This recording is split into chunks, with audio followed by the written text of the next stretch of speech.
तक पाखी अपने कमरे में फुल स्पीड में एसी पंखा दोनों चलाकर सोई हुई थी। तभी मंजुलता कमरे में आती है जो कि बर्फ जितना ठंडा था। हे भगवान, आज फिर इस लड़की ने एसी का टेम्परेचर 16 कर रखा है। ऐसा लग रहा है कमरे में नहीं कुल्लू मनाली में आ गई हूँ। मेरी तो ठंड से कुल्फी जम रही है। गुस्से में मंजुलता एसी पंखा दोनों एक साथ में बंद कर देती है। तभी पाखी चिड़चिड़ करते हुए उठकर पलंग पर बैठ जाती है।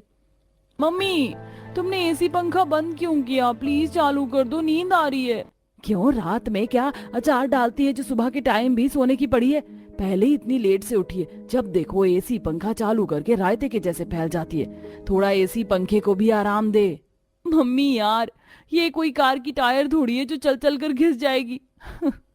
अच्छा खासा मैं मस्त बिंदास सो रही थी, ये मम्मी कबाब में हड्डी बनकर आ गई। ये मच्छर के जैसे मुंह के अंदर क्यों भिन भिना रही है? तेज बोल थोड़ा।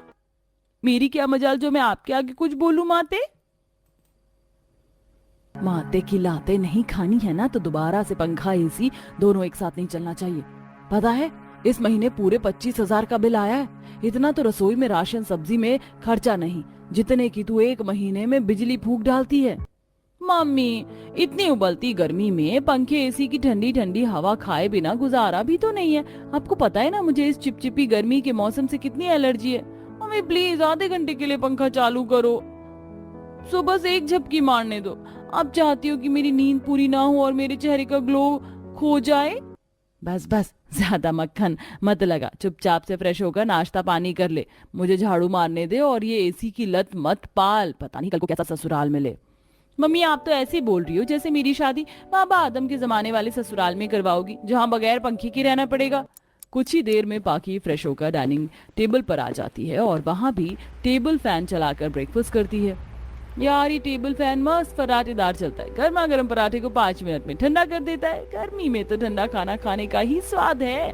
पता नहीं कुछ लोग तो इतनी सॉलिड गर्मी में गर्म खाना कैसे निकलते हैं। वेल प्यारे दर्शकों, अब तक तो आप देख ही चुके हैं कि पाखी को गर्मी बिल्कुल भी बर्दाश्त नहीं। पर क्या होगा जब पंखे और एसी की चिल्ड हवा खाने वाली पाखी को बगैर पंखे वाले ससुराल की बहू बनना पड़ेगा? क्या पाखी बिना पंखे के एडजस्ट कर पाएगी? चलिए देखते हैं। जहाँ कुछ दिनों में पंडित जी पाखी का रिश्ता लगवाते हैं, दोनों परिवार लड़के लड़की की देखा देखी करके रिश्ता पक्का कर देते हैं। जहाँ आज मंडप में पाखी सिद्धांत की शादी चल रही थी। हे भगवान, इस हवन कुंड के आगे बैठ के मेरी तो हालत खराब हो रही है। ऊपर से 1 घंटे से इस महान पंडित जी का मंत्र समाप्त नहीं हुआ। मेरा इतना एक्सपेंसिव मेकअप मेल्ट हो गया। गर्मी लगने के चलते पाखी मंडप के अंदर ही कुड़कुड़ाने लगती है। थोड़ी देर में शादी संपन्न होती है और कमला गाड़ी में विदाई करवा के ले आती है। हे भगवान, सबके सब एक गाड़ी के अंदर ही ठुस ठुस कर भर गए हैं कि मैं तो पसीने में नहा गई। ऊपर से ये सासू माँ पता नहीं कौन सी चक्की का आटा खाती, 2 लोगों की जगह में खुद अकेली पसर गई है। यहाँ मेरी हालत दबकर पिचक के केले जैसी हुई पड़ी है। जल्दी से ससुराल आ जाए। नई बहू होने के चलते पाखी किसी को कुछ भी नहीं बताती और थोड़ी देर में ससुराल आ जाता है। पसीने में उसका पूरा लहंगा भीगा पड़ा था। जहाँ चौखट पर खड़ी वो चिड़चिड़ करने लगती है। इस 10 किलो के ब्राइडल लहंगे में मेरा तो दम निकल रहा है। बस जल्दी से गृह प्रवेश खत्म हो ताकि मैं बेडरूम में जाकर मस्त एसी पंखा चालू करके चिल्ड हवा खाऊंगी। पूरा शरीर गर्मी से गोंद की तरह चिप चिप कर रहा है। तब सास कमला आरती करती है। आओ छोटी बहू, हमारे इस परिवार में तुम्हारा स्वागत है। पाखी कलश गिराकर ससुराल के अंदर कदम रखती है और सब अपने अपने कमरे में चले जाते हैं। ये है हमारा कमरा। बाकी तुम्हें पसंद तो आया? अच्छा है। बाकी तुम सीसीटीवी की तरह आंखें जमाकर दीवारों पर क्या देख रही हो? सिद्धांत जी प्लीज जल्दी से एसी ऑन कर दीजिए, इतनी देर से गर्मी में उबल गई हूँ। बाकी माफ करना, लेकिन यहाँ एसी नहीं लगा। मैं पंखा चालू कर देता हूँ, तुम हवा खा लो। इतने में मैं फ्रेश होके आता हूँ। सिद्धांत पंखे का स्विच ऑन करके बाथरूम में चला जाता है। वहीं पंखा काफी ज्यादा धीमी स्पीड से चल रहा था। हे भगवान, एक तो ये पंखा अभी इतना मरा मरा चल रहा है कि हवा भी नहीं लग रही है। दुनिया भर का तो धूल मिट्टी जमा पड़ा है, खाक में से हवा लगेगी। बुदबुदाते हुए पाखी बेड पर से उठकर पंखे की स्पीड बढ़ाकर हवा खाने लगती है। हाँ, अब जाकर पंखे की हवा खाकर ठंडा ठंडा कूल कूल लग रहा है। पाखी, ये क्या तुमने फुल स्पीड में पंखा चालू कर रखा है? अरे जल्दी से पंखा स्लो करो, नहीं तो मेरी कुल्फी जम जानी है। ये भगवान, कैसा नाशपति मिला है मुझे, पूरा का पूरा छुई मुई है। थोड़ा तेज क्या कर दिया, पंखा इसे ठंड लग गई। तब गुस्से में फ्रस्ट्रेटेड होकर पाखी फ्रेशन अप होने चली जाती है। ठंडे ठंडे पानी से नहाना चाहिए, गाना आए या ना आए, गाना चाहिए। ला ला ला ला ला। नहाकर कितना बेटर फील हो रहा है। पाखी गर्मी और थकान उतार कर जैसे बाथरूम से बाहर आती है तो पंखा बंद पड़ा होता है। इतनी तगड़ी गर्मी में ये पंखा किसने बंद कर रखा है? और ये बेड पर की चादर कहाँ गई? सिद्धांत जी, सिद्धांत जी कहाँ हैं आप?